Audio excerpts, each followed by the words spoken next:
start it and we'll get started. Yep, it's going. Okay. So at 6:30, I'm going to call the October 7th, 2020 Planning Commission meeting to order. We'll begin with introduction of planning commissioners. Scott Nelson, District 3. Don. Bundy Hand, District 1. Jim. Jim Simmons, District 3. Ed. Ed Fleischer, District 2. And Tile. Tiles the Husky at large. Okay. Can I have a motion to approve the agenda? So moved. Ed second.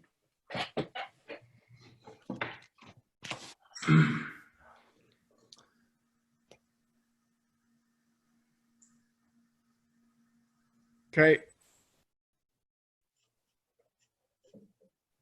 So all those in favor of approving the agenda, please signify by saying aye. Aye. Aye.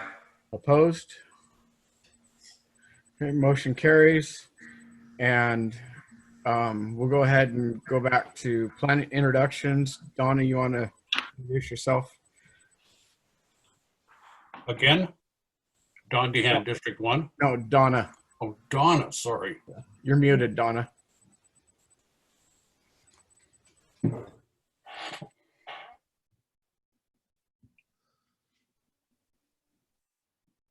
Donna, your microphone's muted. Just push the space bar and hold it down. Unmute? Which? Okay. Sorry. There you go. I can hear you Oh, okay. now. Okay, thank you. Yeah. Donna Nickerson, District 3. And Eric? Eric Casino, District 2. Okay. Minutes. Can I have a motion to approve the minutes from September 16th, 2020 and accept the audio as the official record? So moved. Okay. Any discussion on that? Okay. All those in favor of approving the minutes for September 16th and accepting the audio as the official record, please signify by saying aye. Aye. Aye. Opposed? Okay. Motion carries. Public communications. So for those of you that are there, we do have a hearing scheduled tonight. I'll ask that if you wish to speak on that subject, which is recycled asphalt, you wait until the public hearing. But for the rest of you that would like to address us on something else, now's your time. And it looks like we're going to start with somebody from a 360 phone number.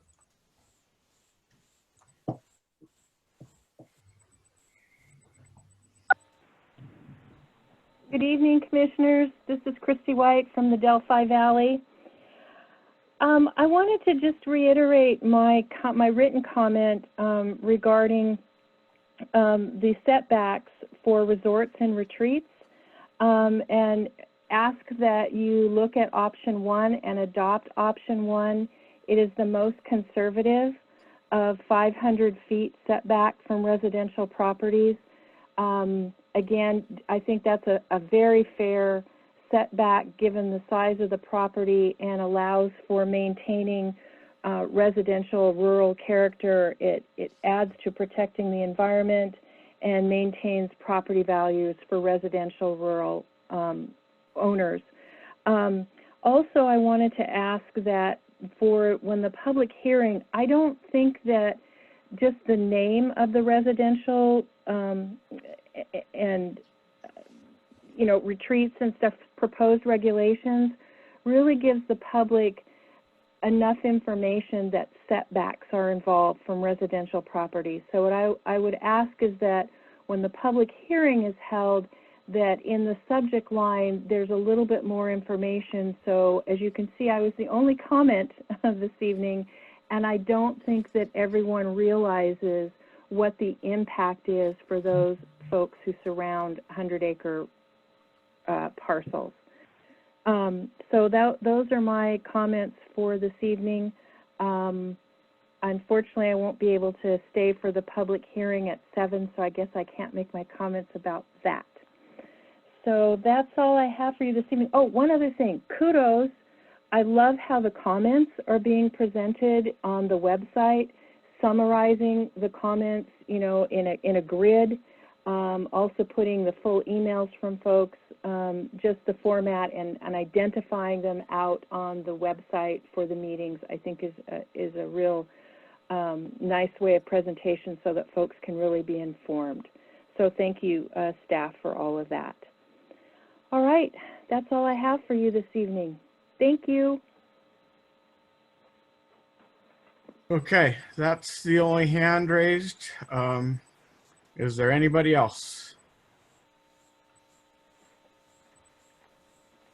Okay, we will move on to work session for special use code amendments. Good evening, commissioners. So how I kind of put this presentation together, obviously we are kind of taking the 3 special use amendments together as one, but obviously they are still 3 individual projects.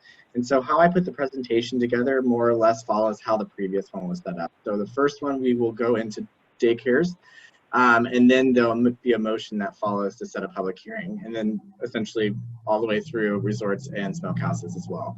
So hopefully we can kind of follow that. And obviously with the resorts and retreats and smokehouses, there were some requests made for just additional language, and we will go through those options, and then obviously we can recreate options as necessary. So let me go ahead and share my screen.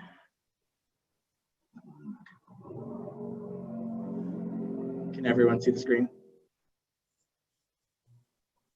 Yep. Perfect. Okay. So this evening we were talking about child care facilities, resorts and retreats, and smokehouses. And hopefully with this evening, we will also establish public hearings for all 3 docket items. Diving right in, from last week, we had no additional requests for child care facilities based on the proposed amendments to expand within certain commercial districts, as well as expand to all residential districts, as well as clarify and simplify some of the language that we have under our special use chapter for family daycare providers and daycare centers. And so with this, I have no additional information to provide. If you have further questions, I can try to answer those or have those ready for a public hearing if you guys wish to go in that direction. So Scott, I don't know if we want to do the motion now, or do you want to wait until the end and do all 3 in a row? I think we can do it now. Okay. If somebody wants to make a motion to set a public hearing for November 7th at 7 p.m.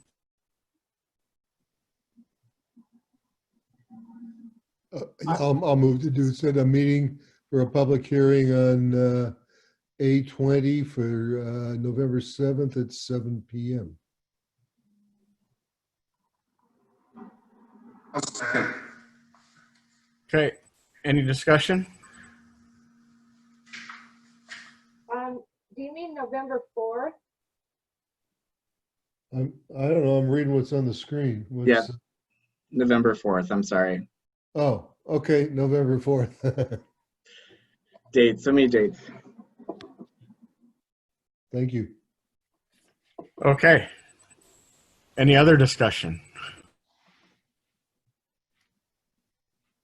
Okay, all those in favor of setting a public hearing on November 4th, 2020 at 7 p.m.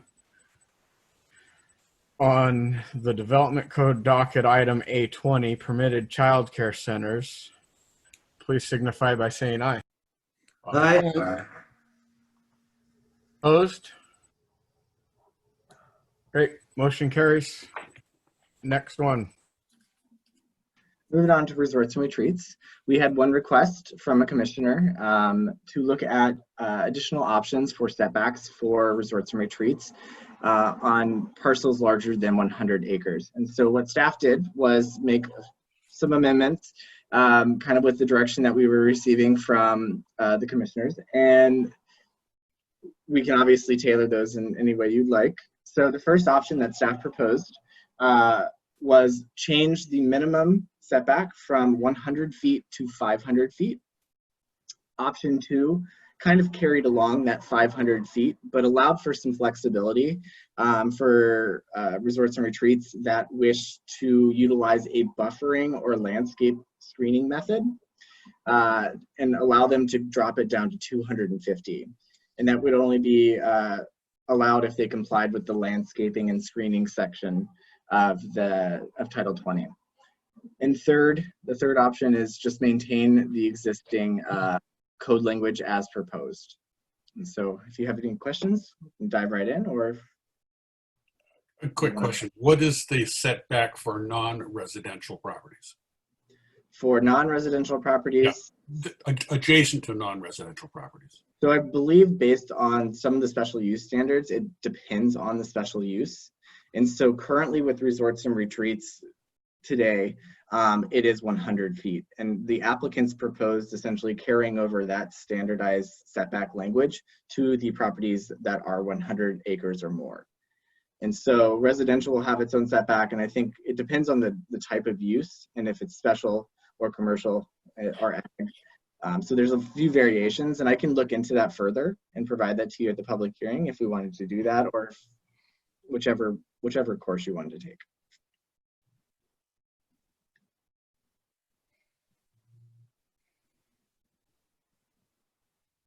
Andrew, are you asking us for which option to choose today, or what is your request from us? So more or less how I would like this to move forward, kind of like step by step, is looking at the options, maybe discussing them, and have the board kind of establish a direction that you would like staff to go in. So tonight, if you decide to go with option 1 with option 2, we would then amend that code language. So if we did decide to establish a public hearing this evening, that code language would be what you would vote on at the public hearing on November 4th. Or if you would like to have another work session, that it's just this, whatever direction you'd like us to head. But this evening, if you'd like to go ahead and vote on option 1, option 2, or option 3, or a variation of those 3 options, that would be helpful for staff. Okay, thank you. Well, I'd be willing to move forward with option 2 if everybody else was. yeah, I'm in favor of option 2 also. I feel comfortable with option 2. Yep. Well, I think we're just looking to move to a public hearing at this point. I think we could go ahead and go forward with all 3 options so that they're in there and people know kind of what we're thinking rather than just having one option in there. Okay. And so what we would do in this situation is we would have those options available, and then you would do the vote again on November 4th to kind of set it into stone with whichever direction you'd like the staff to take. So is that what the direction we're heading is? Have all 3 options available for you guys to vote on November 4th? I agree with that. Yeah. So I have a question. Yeah. Are you thinking all 3 of these items that you're discussing to have a public hearing on November 4th? Is that going to get kind of busy? So I don't know if there's anything else scheduled. I'd have to go back and look and see. Maya may have a little more information about what else was planned, but I would say tentatively speaking, these have not taken that long, and there hasn't been much public comment. And obviously with these 3 projects, we will have press releases, a legal ad, and web mailers sent out 10 days before, so that there is some public noticing that goes with this, and there may be some additional public comment that comes with it. But so far, there hasn't been significant interest compared to like ADUs that we've seen. Andrew, I can jump in real quick. Can everyone hear me okay? Yep. Our November 4th meeting, right now, we only have SMP on the agenda. if we were to have 3 separate public hearings, the thought is to open and close each one individually, but these have been relatively low public comment and engagement so far. So we're not suspecting a huge rush, but you know, there's always the potential for that. So thank you, Maya. I will go ahead and have those 3 options available for you guys to decide on. More or less, it's going to be option 3 is maintaining what we have today, and then a variation of option 1 and 2.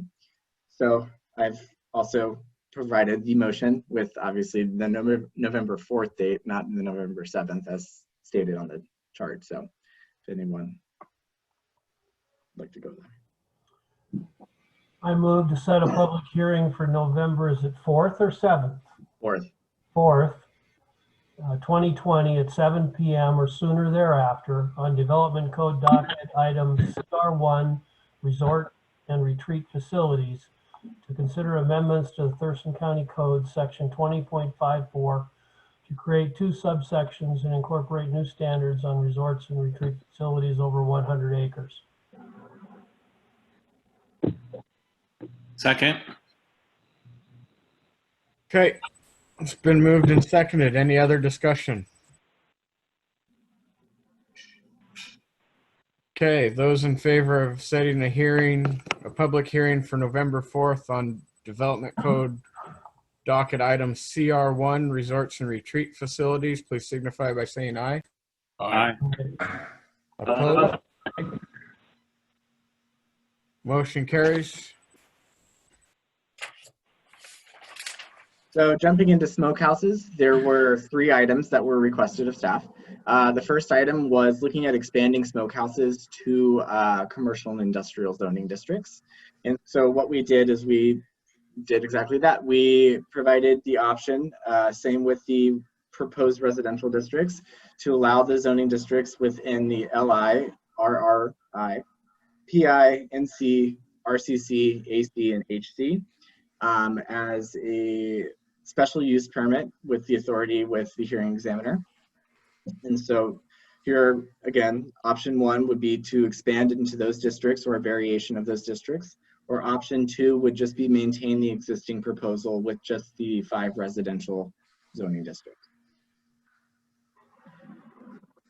Andrew, I had a quick question that is tangential to this a little bit, but I saw on social media today that Johnson Smokehouse is saying that they're already up and running again.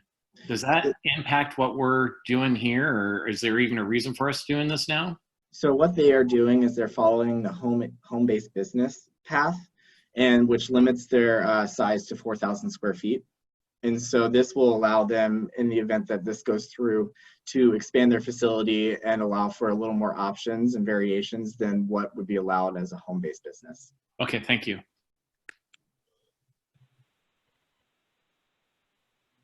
Any additional questions?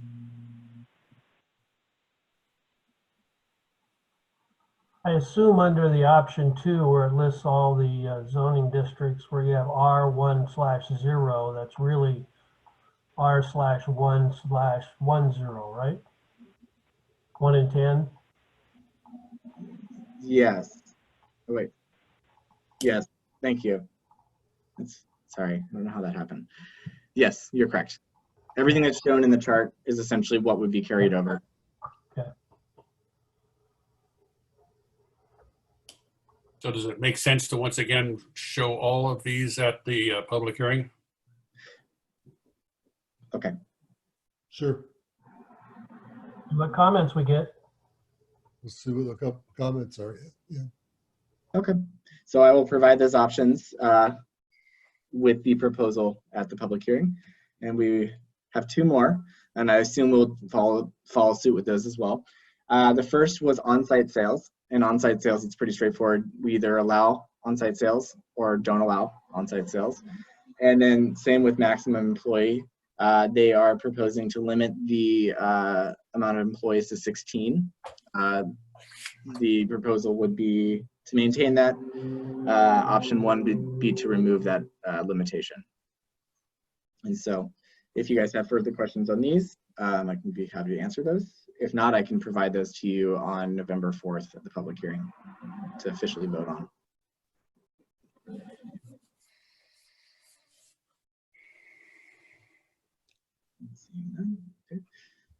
And then final motion. I don't have a problem with having both of them on for the public hearing, but I would think option one is more practical and what is in real life and doesn't hurt much. And so you guys are able to vote on this evening, and I could make that amendment and just put it in directly, so there is nothing to vote on if it's straightforward enough for you guys to decide this evening, or if you would wish to wait until November 4th.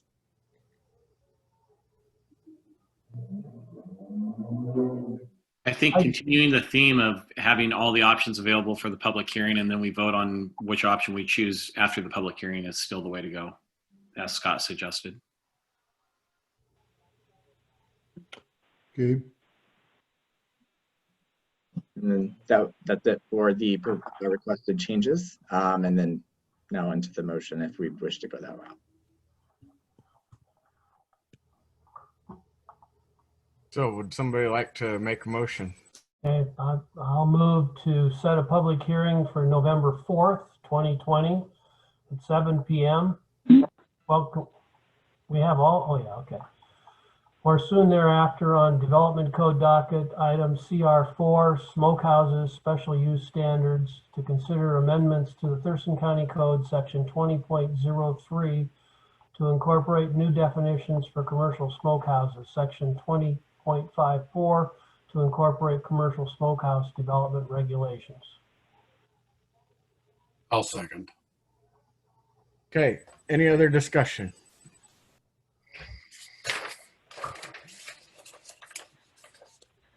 Okay, all those in favor of setting a public hearing on November 4th for Development Code Docket Item C4 Smokehouse Special Use Standards, please signify by saying aye.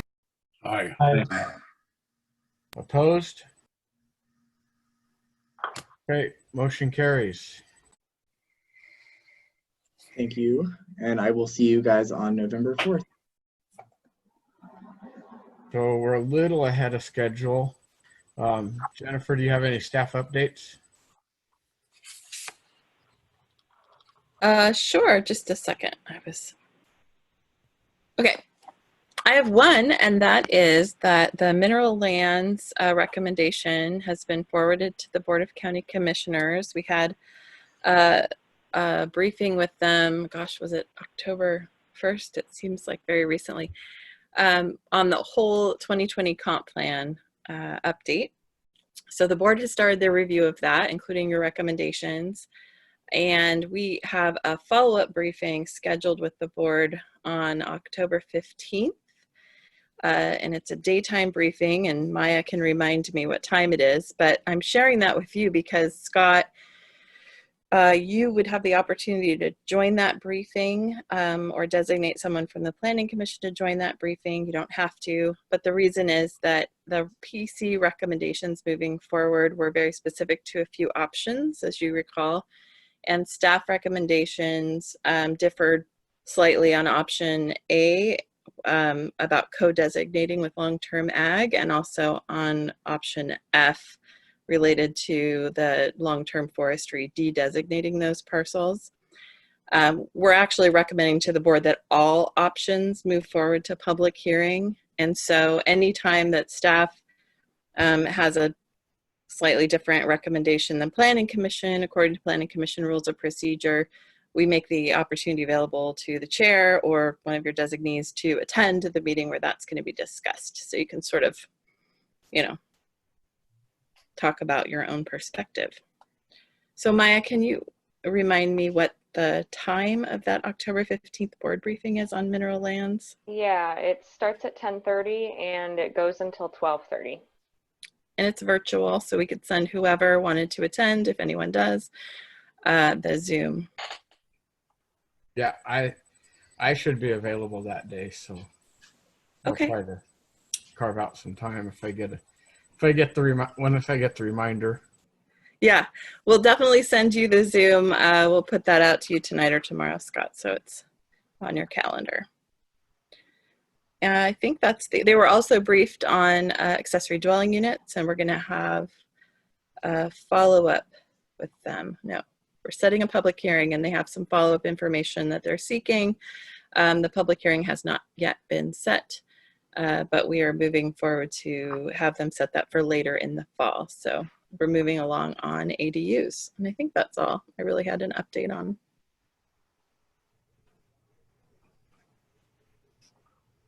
I should have spoken more slowly. Well, that's okay. We can do calendar.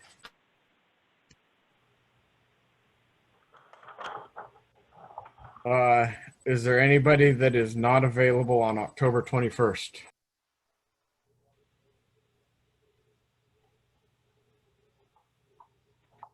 Okay. Is there anybody that's not available November 4th?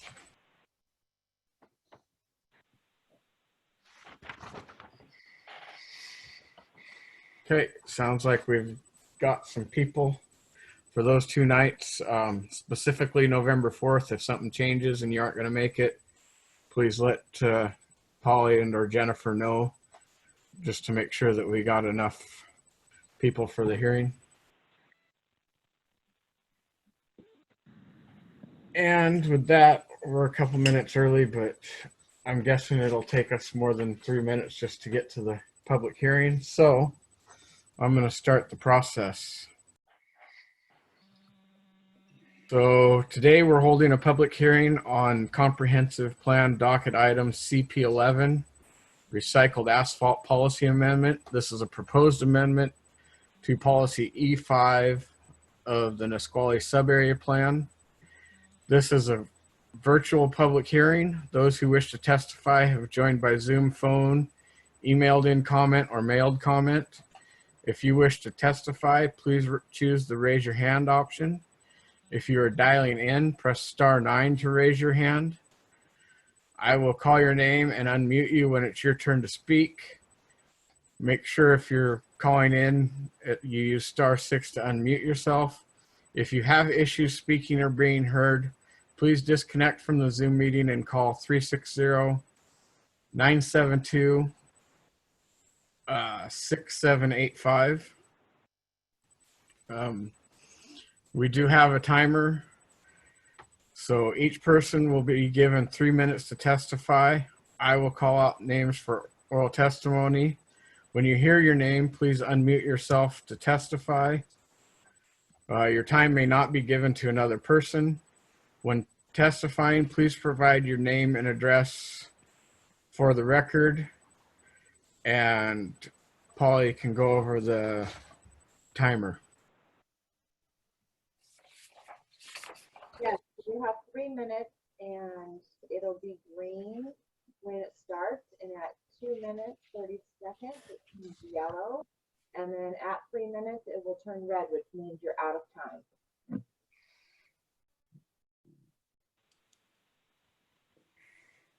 Okay, so I will now open the public hearing, and we will begin with a staff presentation. Good evening, Commissioners. Maya Teeple, Senior Planner with Community Planning. Today, we are here to hold a public hearing on the Recycled Asphalt Policy Amendment. This is a citizen-initiated proposal and is item CP11 on the 2020-2021 Official Comprehensive Plan Amendment docket. The proposal would amend Policy E5 in the Nisqually Subarea Plan. Currently, that policy of the Nisqually Subarea Plan prohibits asphalt recycling due to water quality concerns.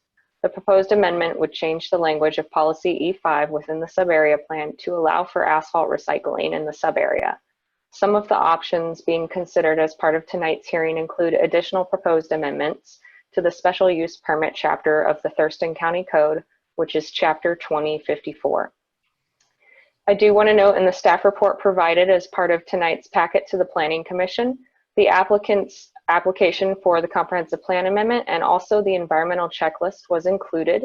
A SEPA determination will be made following the Planning Commission's recommendation. The Planning Commission has held multiple rec sessions on these amendments, all open to the public. Prior to this hearing, 3 work sessions were held on July 15th, August 5th, and September 2nd of this year. Before that, 2 community open houses were held that provided more general information on the proposed policy amendment on July 27th, 2017, and also June 20th, 2019. Written notice of this hearing was published in the Olympian on September 16th and also in the Nisqually Valley News on September 17th of 2020. In addition, a webmail announcement was sent to the Community Planning Division's email listserv and also the interested parties for this project on September 30th, 2020. Thurston County Community Planning updated the website with all of the documents prior to that legal notice going out. All of the comments for this public hearing and also all of the comments received for the whole life of the project are available on the project website. For this public hearing, we've received 21 written comments. 16 of those were against the proposed amendment. 3 of those comments were in favor of the proposed amendment. 2 of those comments in support were from Lakeside and 1 from the Chamber of Commerce. And 2 comments requested a change to the proposed amendment. One was a process change and how this is being reviewed, and the other was a request to change the production limits for the permit specific to that Lakeside facility. So the themes of the comments that were against the policy change, some of the citizens said that they have repeatedly said no over and over to this proposal and that there's no scientific backing for a change. There are concerns cited about the Holroyd mine proposal to mine below the water table and how this policy proposal may impact that. There's concerns about water quality, aquifer concerns, lots of concerns noted to impact to wildlife. There have been comments that cite that the policy should be reviewed holistically with the whole Nisqually sub-area plan, not piecemeal. Comments that urge the county to move these mined out sites back to other community uses like agriculture, concerns over impacts to drinking water, and also concerns over transportation impacts. The themes of the comments that were in support of this proposed amendment cite that recycling and reuse is a responsible action. This policy change would allow for more bids on recycled asphalt, and that's less expense to public and private entities.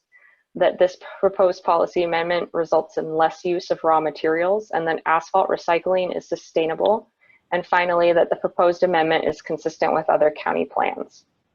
Prior to the public hearing, there were 69 written comments and 24 oral comments at the Planning Commission meetings. Roughly 46 of those were against, 15 requested some sort of a change, whether that be in the process of the review, considerations of the consultant report, or the policy language specifically. 5 requested more information, and 26 comments were in support. Major themes of the past comments are, for the most part, similar to the themes that I just cited. And that concludes my remarks for this. Okay, so we'll get this started. We'll start with Phyllis Farrell. Good evening, Commissioners. My name is Phyllis Farrell. I am a resident of unincorporated Thurston County, and I'm speaking to you tonight as an individual advocating for option 1, which would be no change to policy E5 of the Nisqually sub-area plan. The goal of the sub-area plan was to, quote, maintain the existing rural environment of the Nisqually planning area with primary emphasis on preserving its rural aesthetic character for future generations.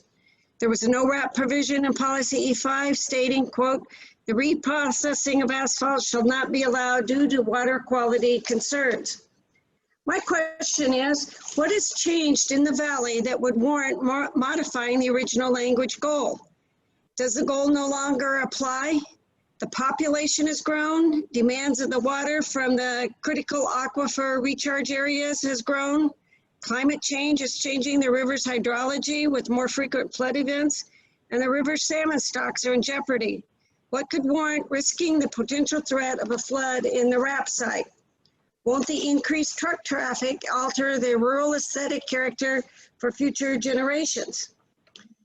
There have been previous attempts to amend or revoke the prohibition, but they have failed for good reason.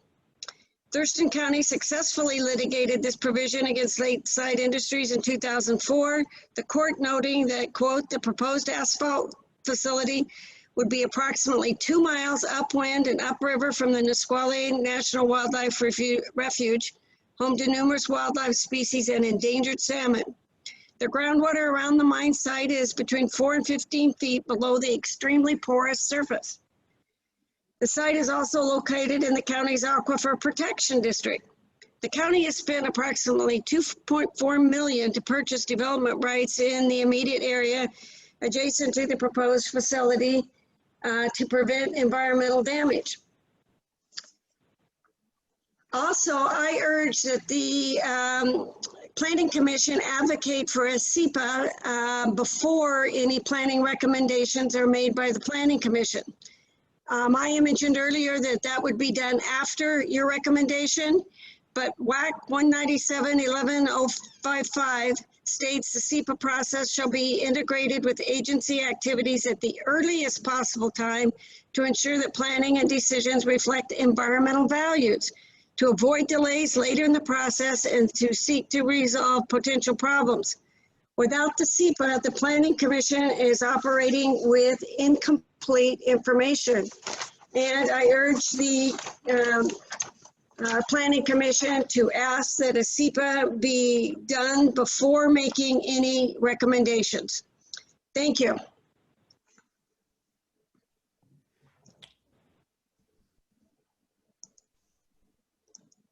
Okay, Jeff Hereford.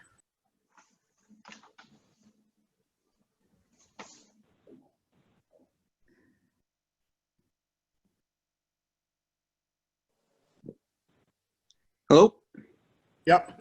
Hi, Jim. Hi, good evening. I'm Jeff Fairford, the operations manager for Lakeside Industries at the Nisqually plant located in the Nisqually sub area. Tonight, I'm asking you guys to approve option 2 for our amendment to the recycled asphalt in the Nisqually sub area. The plant there at Nisqually is a state-of-art facility. Although we lease the property from Holroyd, our stormwater stays entirely within our lease boundaries. For example, even during this year's flooding event, our stormwater system worked flawlessly, and this, no matter due to the elevation of that site, the floodwaters don't get to where we keep our materials. All stormwater was captured and managed during that flooding event. We also have offered to work with the county during the permitting stage to ensure that wrap stored on site would be covered. So with that, I'll conclude it, and thanks for your time and efforts. Thanks.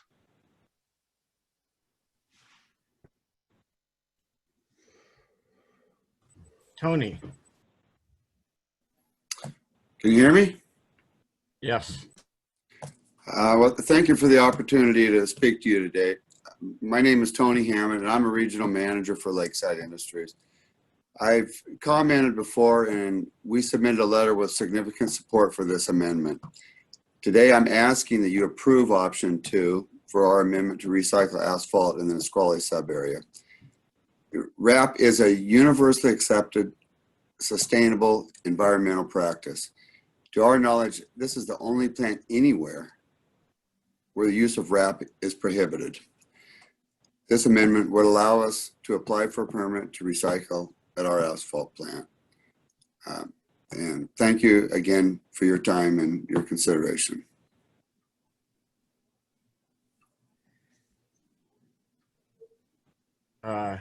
Dave Knutson.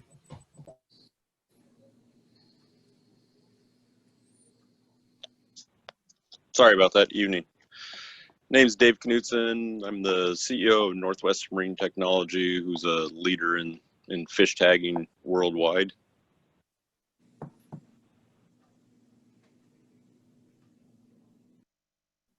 We lose him? Oh, okay. Can you hear me again? We lost you for a second. Okay, sorry about that. Anyways, the bottom line is my understanding is that the data is overwhelming. Using recycled asphalt is a way to reduce our greenhouse gases, and that I would urge the commission to amend the Nisqually sub area plan, allow the recycled plant, have monitoring, have adaptive management, which is critical as we move forward, and basically follow the science. So thank you.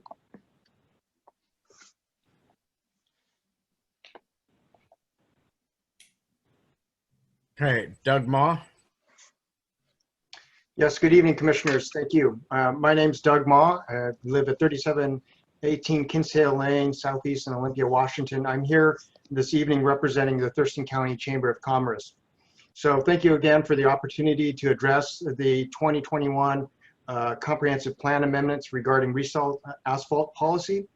The Thurston Chamber strongly recommends that the Planning Commission amend the Nisqually Subarea Plan Policy E5 to allow for asphalt recycling within the sub-area. The Thurston Chamber supports option 2 or 3 as outlined by staff. The Chamber believes that quality raw material for infrastructure and building construction is critical to the greater Thurston County community. The use of recycled asphalt aligns with community values of recycling, reuse, and using resources in the most responsible manner. In addition, as you have already noted, many public bids require the use of recycled asphalt. The ability to have a source close to work sites means less expense for both private and public entities. Adopting option 2 or 3 is a reasonable and balanced amendment to the comp plan. The use of RAP is a sustainable practice that, when made operational, will reduce the need for mining of new aggregate and reduces construction time and costs for all infrastructure projects. In addition, it will enable local industries to be more competitive and help create new, temporary, as well as permanent jobs. Again, thank you for the opportunity to provide comment this evening.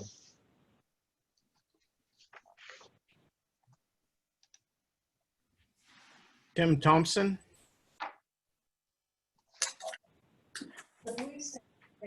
Can you hear me?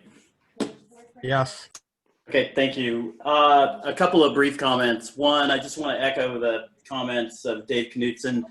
I represent Lakeside. I'm a consultant and have done over the last, I hate to admit it, 3 to 4 decades, a number of major environmental agreements in the region.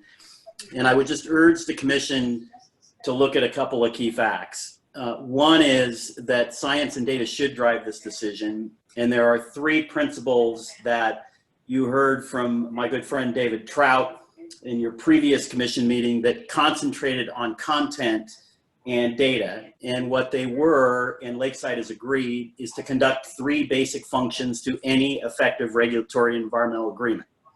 First thing is we've agreed to cover, which reduces the threat of water quality concerns substantially. And we're talking about a major covering structure.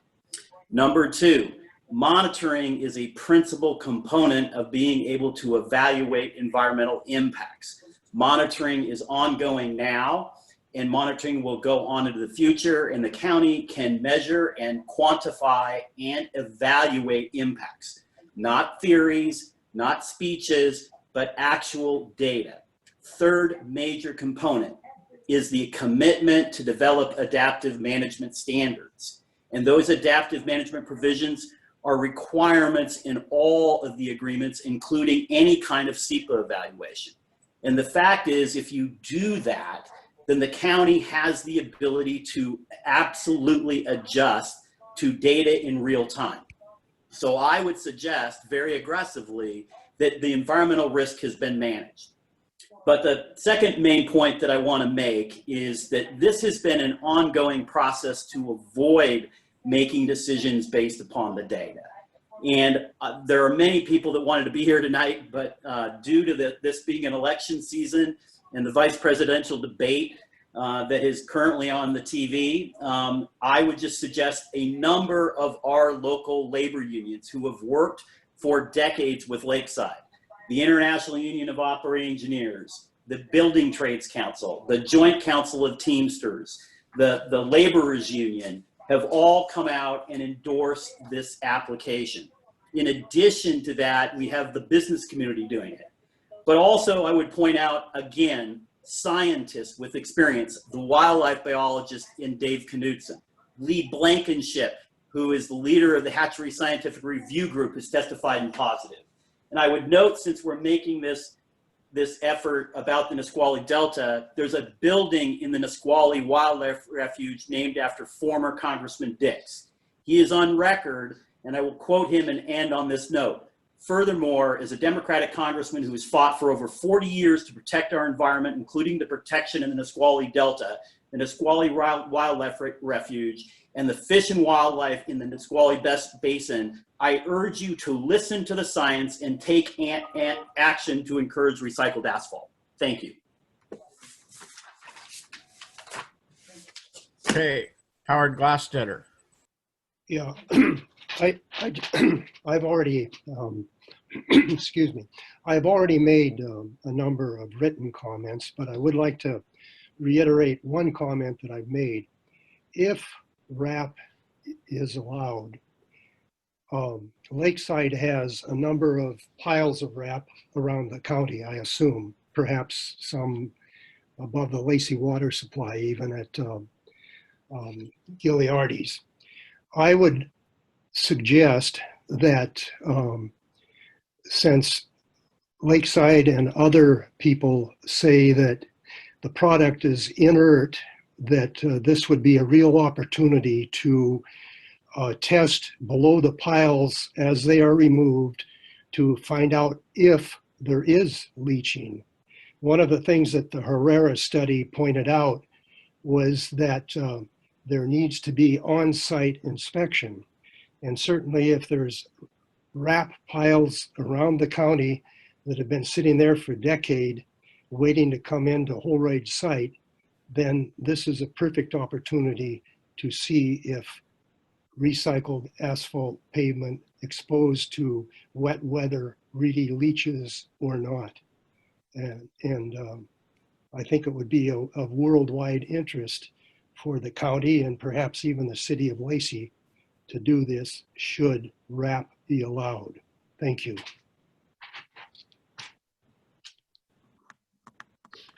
Okay, that's everybody that had their hand up. Anybody else? Okay. Karen Deal. Good evening. My name is Karen Deal, and I'm the Environmental and Land Use Director for Lakeside Industries. Thank you for the opportunity to comment today, and I want to thank you all again for the opportunity to speak with you at the Planning Commission last month. It's been a long road, and we're really pleased to see it come to this point. We do ask you again to approve option 2 today.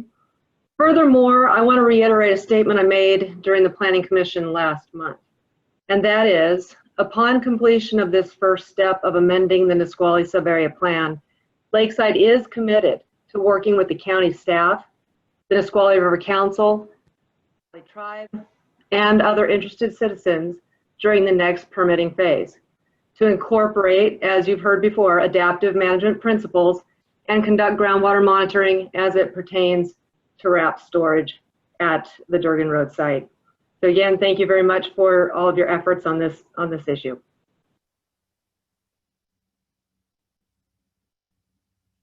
Kyler Danielson. Hi, I hope you can hear me. My name is Kyler Danielson. I'm the Land Use Project Manager for Lakeside Industries. We greatly appreciate your thoughtful consideration of our amendment to recycle asphalt in the Nisqually subarea. This has been a very long process, and we're so pleased to see it come towards a vote. One of the commenters asked earlier what has changed to warrant this amendment, and I wanted to mention that since the prohibition passed in 1992, there have been numerous new studies that support this change. Additionally, the original prohibition on asphalt was never supported by science or data based on the record. This amendment is currently based on science and overwhelmingly is accepted by all individuals of political positions worldwide. We ask that you vote for option 2 because it allows for permitting decisions to be made on a site-specific basis with county permitting staff. There are plenty of site-specific options to mitigate any impacts to water quality at the subarea level, and option 2 does not recognize those other options. It simply requires a cover. As we mentioned at the last Planning Commission meeting, we are committing to covering any RAP stored in stockpiles at the Durgan Road plant. And however, covering is not always a feasible option at other sites. To all our knowledge, no other jurisdictions have such requirements for asphalt recycling. So for these reasons, we believe that the most prudent amendment would be option 2. Thank you so much for your time, and I look forward to hearing what you decide. Okay, one more time, we're out of hands. Anybody else wish to comment? Barb Scavizzi? Good.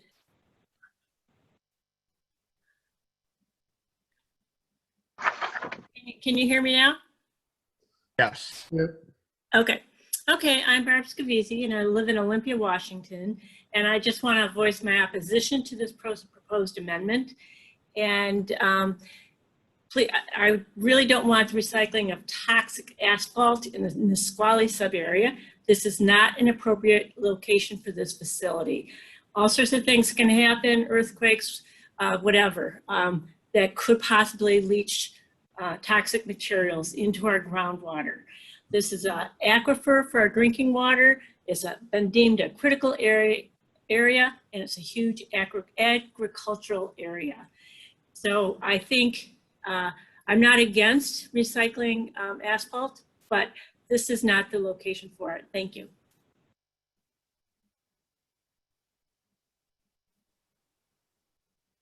Okay, anybody else?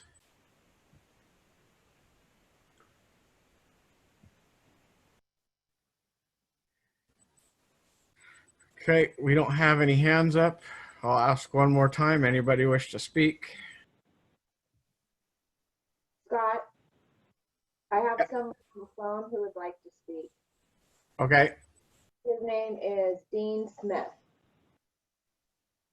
So I'm gonna put you on speaker and let you speak, and it'll definitely get on the recording. Hold on.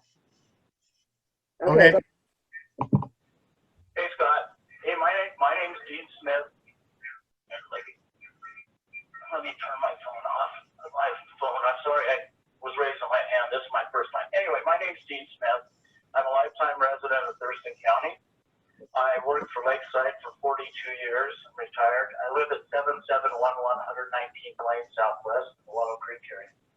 The reason I mentioned the 42 years of Lakeside, I retired 2 years ago, is 25 years of this was 25 years at there I've been we've been working on getting asphalt plant sited and recycling down in the Durgan Road. 25 years. The first 13 years were just get the plant sited, and the last 12 we've been working on getting recycled. The facts are recycling is good, and it makes sense. Greenhouse gases, you've heard all the evidence. We've came 5 times we've applied to get on the docket. 5 times we've just been kicked down the road. The issue is the asphalt plant with the neighbors and stuff. I think it's not recycling. When I was there, and they continue, Lakeside, it continues to be a great neighbor. We get engaged with the neighbor. You can talk to Howard, you can talk to everybody down there, but we try. We are, you drive, sorry, I'm kind of rambling here. You drive on asphalt every day. You use our product, and I want you to vote. I appreciate you vote support of option 2, and with that, I'll let you go. Thanks, Scott. Bye. Thank you. okay, one more time. Anybody else?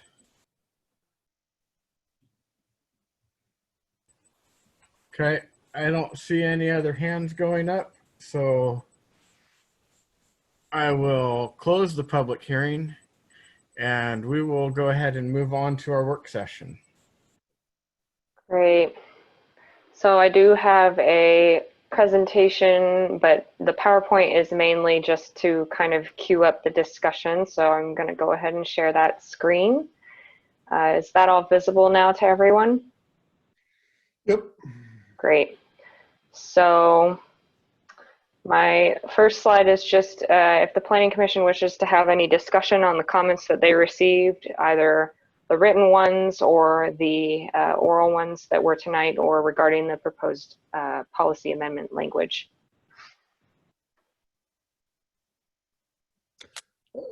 Is this where we would talk about the different options?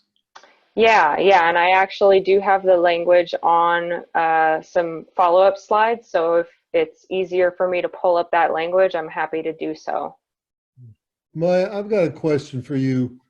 Yeah. Earlier, you said about the SEPA process would follow, but you didn't mean as part of this process, I assume, that the SEPA process will be connected to a permit if they actually ask for the permit to do this. Is that right? So yeah, I'd like to clarify that a little bit more. I'm glad you bring that up. The SEPA process has started. The SEPA process started when the environmental checklist was submitted by the applicant, which we received back in 2017. And all the research that's considered over the life of the project, the Herrera environmental report, that's all considered documentation for the SEPA process. The determination, which is the formal letter that says determination of non-significance, determination of significance, that's not done until after the Planning Commission makes a recommendation. And the reason for doing that is to wait until we have some firmed up options in order to issue a determination on. So that has been the county's standard operating procedure. We do that for all our proposed amendments where we issue that determination after we receive a recommendation, but it's not innately entwined in the Planning Commission's recommendation. It's just that step comes after we receive that recommendation. Thank you. Mm-hmm.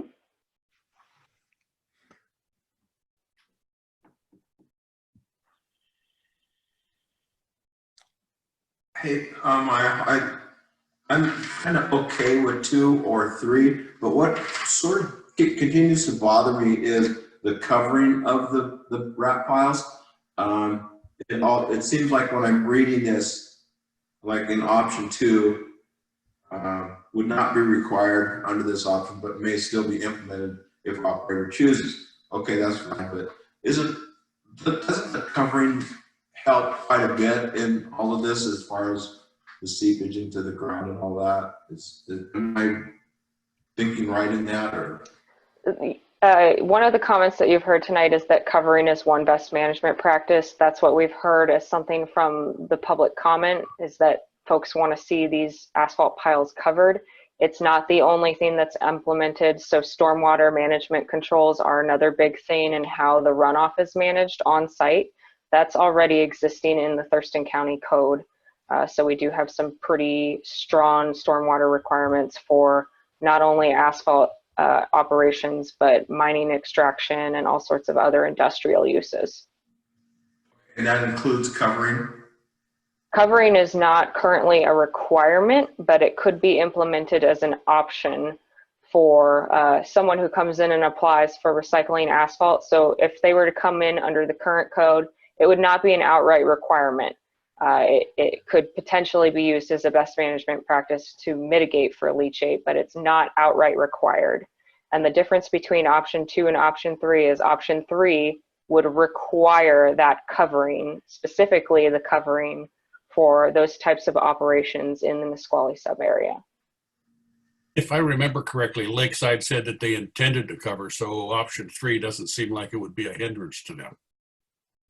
You're correct. They have stated that they intend to cover the facility. Maya, if we wanted to specifically call out the covering as a BMP in this code language, could we do it? I mean, it seems like the BMPs are going to be addressed at the permitting level, but if at our level, when we're talking about the zoning, can we specifically add in the cover as a necessary BMP? Yeah, the Planning Commission could do that. That is what option 3 attempts to do. So it includes the covering in the code language, which I have pulled up on the screen right now. Operators shall employ best management practices by providing covered storage. The specific type of covered storage is determined at the site level, and it could include tarping, storage sheds, or other methods. So it just leaves them the option of how they cover it. Yep, so this requires covering, but it leaves the option of how it's covered to the operator.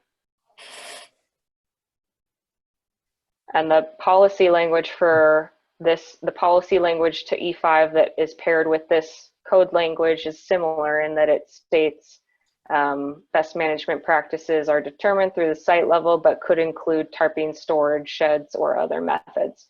So That's a little, excuse me, that's a little confusing. Mhm. Does that, because if that language goes with 3, that says best management, operators shall employ best management practices, okay, for covered storage. Okay, maybe, I'm sorry, now that I read it out loud, it's okay. So they definitely have to have, the earlier part says they have to have coverage, and this says they have to use BMP when deciding how to cover. This option specifies they have to have coverage. Option 2 does not specify they have to have coverage. It leaves all of the best management practices up to the site level permit process. There's nowhere that would outright require covering. It's purely determined through the permit review process. Eric, does this kind of, is this what you were talking? Yeah, I just was a little bit confused on which BMPs are actually going to be going to put in code here compared to what BMPs would be implemented at the permitting level. And I think that it's important that the coverage is in at the zoning level, not the permitting level.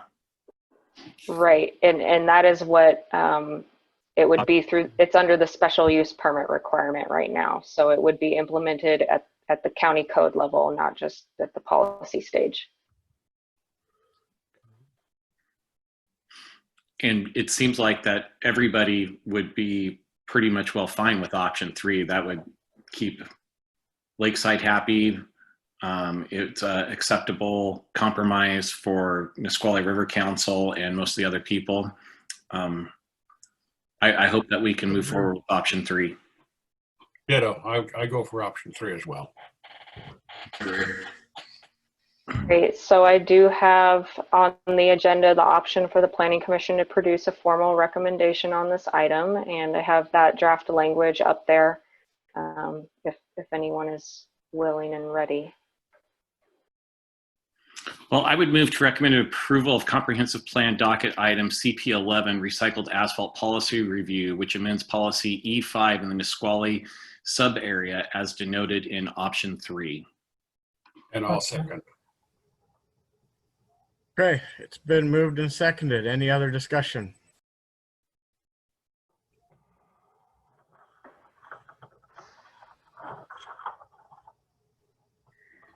So,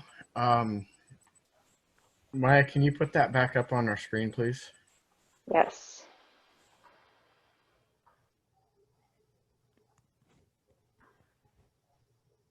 Okay, all those in favor of recommending approval of comprehensive plan docket item CP11 recycled asphalt policy review, which amends policy E5 in the Nisqually sub area as denoted in option 3, please signify by saying aye.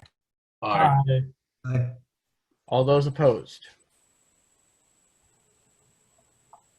Okay, motion carries. Thank you, Maya. Thank you, Maya. Thank you. Thanks. Let me find the agenda again.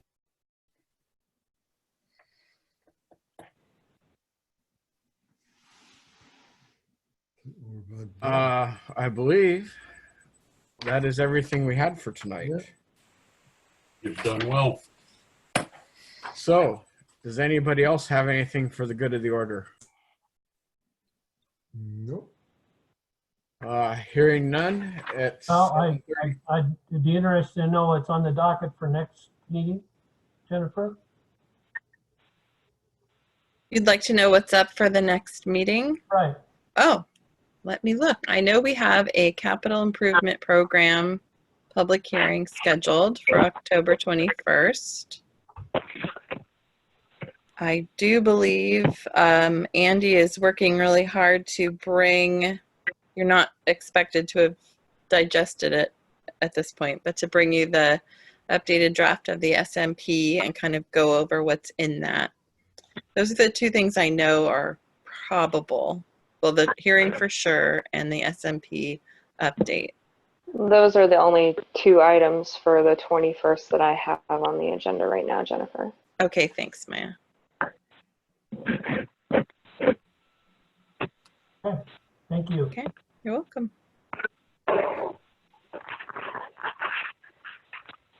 Okay, anybody else? All right, now it's 7:36, so we're adjourned. Thanks, everyone. Thank you, everyone. Good night.